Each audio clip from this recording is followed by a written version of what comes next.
राजपाट के कार्य में इतना व्यस्त रहते हैं कि वो हमसे मिलने भी नहीं आते। माँ वो नहीं आते तो मैं जाऊं मिलने के लिए पिता से। सुनीति ने समझाया, बेटा तू वहाँ मत जा, वहाँ क्या करेगा जाकर। नहीं नहीं माँ, मुझे पिता के पास जाना है। तो जिद की ना, तो माँ ने कहा ठीक है जा। ध्रुव जी नन्हे नन्हे पैरों से राजमहल की ओर बढ़ रहे हैं। राज दरबार लगा हुआ है। राज दरबार में ध्रुव जी पहुंचे। ध्रुव जी ने देखा सामने सन पर पिताजी उत्तानपाद बैठे हैं और उनकी गोद में उत्तम बैठा है, भैया बैठा है। प्रहलाद जी, ध्रुव जी दौड़ते दौड़ते चले गए और पिताजी के तरफ दोनों कर कमल आगे बढ़ा दिए। पिताजी मुझे गोदी लो ना, अपनी गोद में बिठाओ ना। वैसे ही सुरुचि आ गई और सुरुचि ने कान पकड़ करके ध्रुव जी को गोद से नीचे उतार दिया। अरे तू इस गोद में नहीं बैठ सकता, तू इस गादी पर नहीं बैठ सकता। एकदा सुरते पुत्र कामारो प्यलाल उत्तमं नारचन्तम् ध्रुवं राज्याभिनन्दत्।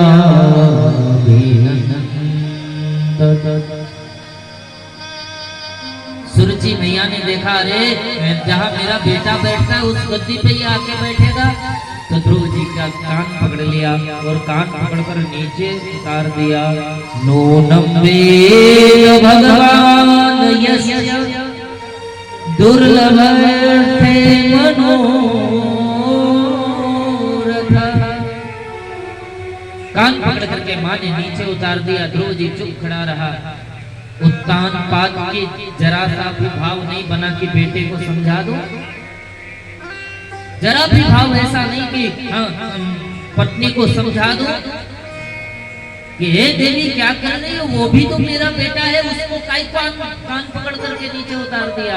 लेकिन सुरुचि के ग्रास से ग्रसित है उत्तानपाद, इसलिए बोल नहीं पाया और ध्रुव जी का कान पकड़कर सुरुचि ने नीचे उतार दिया। ध्रुव जी निराश होकर दूर से ही पिता को प्रणाम करके ध्रुव जी आने लगे तो पीछे से बोल पड़ी सुरुचि, हे ध्रुव, यदि इस गादी पर और गोद में बैठना चाहते हो ना तो वन में चले जाओ और वन में जाकर के तुम भगवान की तपस्या करो, भगवान को प्रसन्न करो और भगवान को पाकर के उनसे ये वरदान मांगो कि मैं सुरुचि मैया का बेटा बनूं, तू मेरे गर्भ से मेरा बेटा बनकर जन्मेगा तो इस गादी पर तू अधिकारी होगा, इस गोद में बैठ सकता है। ध्रुव जी को ये बात मन में बैठ गई। ध्रुव जी वापस गए हैं। माँ सुनीति से कहा है, माँ छोटी माँ मेरे से कह रही थी मैं जंगल जाऊं, वन जाऊं, भगवान का तप करूं, भजन करूं, उन्हें प्रकट करूं और उनसे मैं वरदान मांगूं, तब मैं पिता की गोद में बैठ सकता हूं। करुणित हो गई। अश्रुपात करते हुए सुनीति ने अंक में भर लिया छोटे से नन्हे से बालक को, अपने बेटे को। अरे बेटा, वो तेरी छोटी माँ है, क्रोध में ऐसे ही कह दिया होगा। कहाँ तू बन जाने की बात कर रहा है?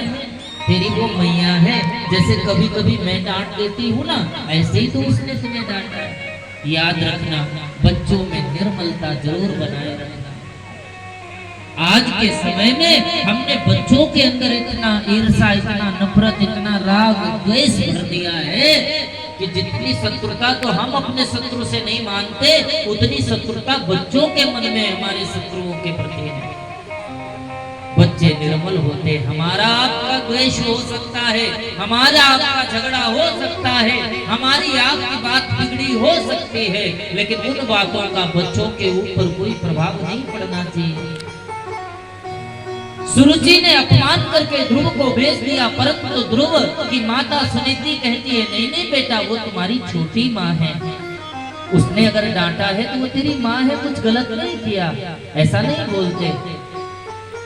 ध्रुव जी ने कहा माँ कुछ भी हो मैं तो बुरा तो नहीं मानता, परंतु मैं बन तो जाऊंगा, भगवान का भजन करूंगा। ध्रुव जी माता को प्रणाम करके बोलो 5 वर्ष का बालक वन की ओर जंगल जा रहा है, नन्हे नन्हे छोटे पैरों से वन की ओर गया। घोर वन में जाकर ध्रुव सोच रहा है मैं क्या करूं, कैसे भगवान को भजूं, कैसे भगवान को पाया जाता है, कैसे भगवान को भजा जाता है, भगवान कैसे प्रकट होते हैं। ध्रुव ये सोच रहा है तो भगवान का जो मन है देवर्षि नारद जी प्रकट हो गए और नारद जी ने प्रकट होकर ध्रुव से पूछा बच्चा नन्हे से बालक होकर इतने घोर वन में कहाँ विचरण कर रहे हो, अपने घर जाओ, तुझे तेरी माँ की याद नहीं आती, तुझे भूख प्यास आदि नहीं सताती। ध्रुव ने कहा महाराज मैं तो वन में तप करने आया हूँ, भगवान कैसे मिलेंगे ये मैं जानना चाहता हूँ, आप कृपा करें। तो देवऋषि नारद ने 12 अक्षर मंत्र ध्रुव जी को दिया है, ओम नमो भगवते वासुदेवाय। 12 अक्षर मंत्र पुण्य जपत सहित अनुराग। 12 अक्षर मंत्र को पा करके ध्रुव जी ने बस उसी भाव में उस मंत्र का जप करना प्रारंभ किए। सीधी सी बात देखो ये है कि इस संसार में अगर भगवत प्राप्ति करनी है तो गुरु मंत्र की आवश्यकता पड़ती ही पड़ती है। गुरु बिन भव निधि तरई न कोई, जो विरंच शंकर सम होय। स्वयं भूत भावन को भी गुरु का भाव स्वीकार करना ही पड़ता है। तो गुरु बनकर के देव ऋषि नारद आए हैं और गुरु ने मंत्र प्रदान कर दिया। ध्रुव जी ने उस मंत्र का जप किया है कि इतिहास पुराण आदि वेद शास्त्र विधि बिना, केवला हेतु की भक्ति रूपात्या एव केवलम। केवला हेतु की भक्ति, पुराण शास्त्र विधि विधान ध्रुव जी कोई कुछ नहीं, बस एक पैर पर खड़े होकर मानो भगवान का मंत्र ओम नमो भगवते वासुदेवाय मंत्र का जप कर रहे हैं। तीरांते प्राप्ते कपित बदरासना।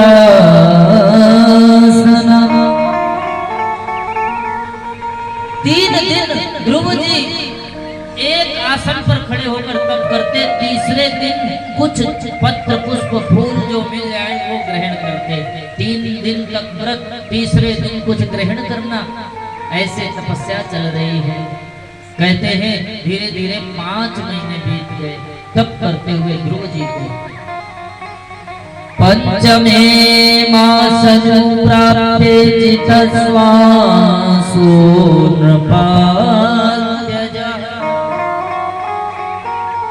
पांचवा महीना जब तपस्या का प्रारंभ हुआ ना, ध्रुव जी ने सोचा ऐसे भगवान आने वाले नहीं, तो ध्रुव ने प्राणवायु अपान वायु ब्रह्मरंध पर स्थापित कर ली, श्वास लेना ही छोड़ दिया, शरीर का आधार ही परित्याग कर दिया। ध्रुव जी ने श्वास अवरोधन कर लिया तो चराचर त्रिलोकी की वायुमंडल स्थापित हो गया।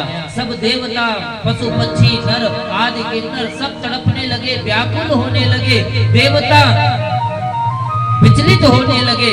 देवताओं ने भगवान को पुकारा है तो श्री हरि भक्त की कृपा को देखकर, भक्त की भक्ति को देखकर श्री ध्रुव जी महाराज के सम्मुख 5 वर्ष के बालक के सम्मुख प्रकट हो गए।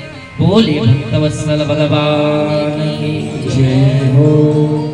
भगवान जगदीश्वर प्रकट हो गए। छोटा सा नन्हा सा बालक ध्रुव, उसको समझ नहीं आए कि मैं क्या करूं, सोई भूमि में लेट गया, अड़ी दंडवत प्रणाम कर रहा है।